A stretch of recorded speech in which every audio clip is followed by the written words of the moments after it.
بسم اللہ الرحمن الرحیم۔ معزز سامعین و ناظرین، السلام علیکم ورحمۃ اللہ وبرکاتہ۔ بچوں کی تعدیب کے سلسلے میں چند گزارشات آپ کی خدمت میں پیش کرنی ہیں۔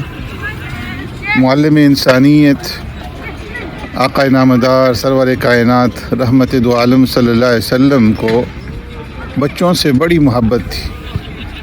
بچوں کے ساتھ شفقت سے پیش آتے تھے اور بچوں کی دلجوئی فرماتے تھے، بچوں کو انعامات دیتے اور مختلف انداز سے ان کے حوصلے جو ہے وہ بڑھاتے تھے۔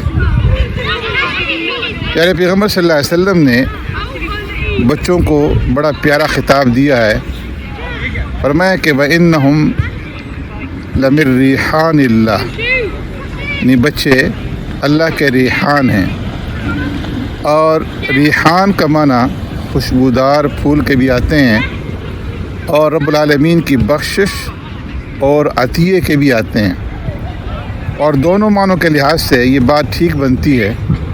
بچے خدا کے خوشبودار پھول بھی ہیں اور رب العالمین کی عطا اور بخشش بھی ہیں۔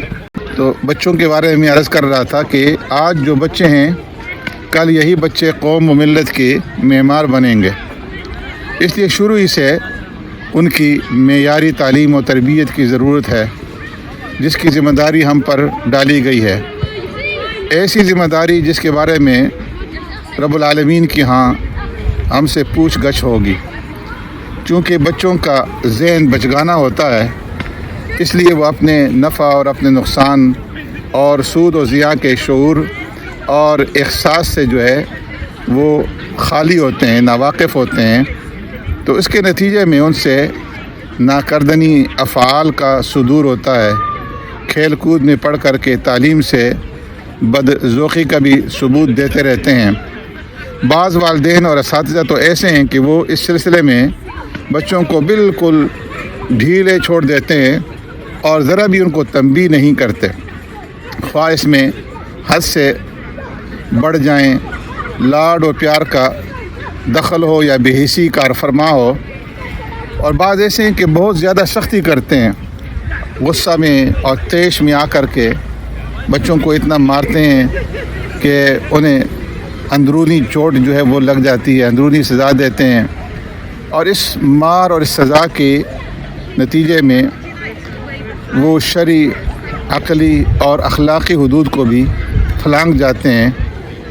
بعض اپنے بچپن کے زمانے کو فراموش کر کے دل جو ہے وہ اتنا چھوٹا کر لیتے ہیں کہ ایسے بچوں کی تعلیم و تربیت سے وہ ہاتھ اٹھا لیتے ہیں۔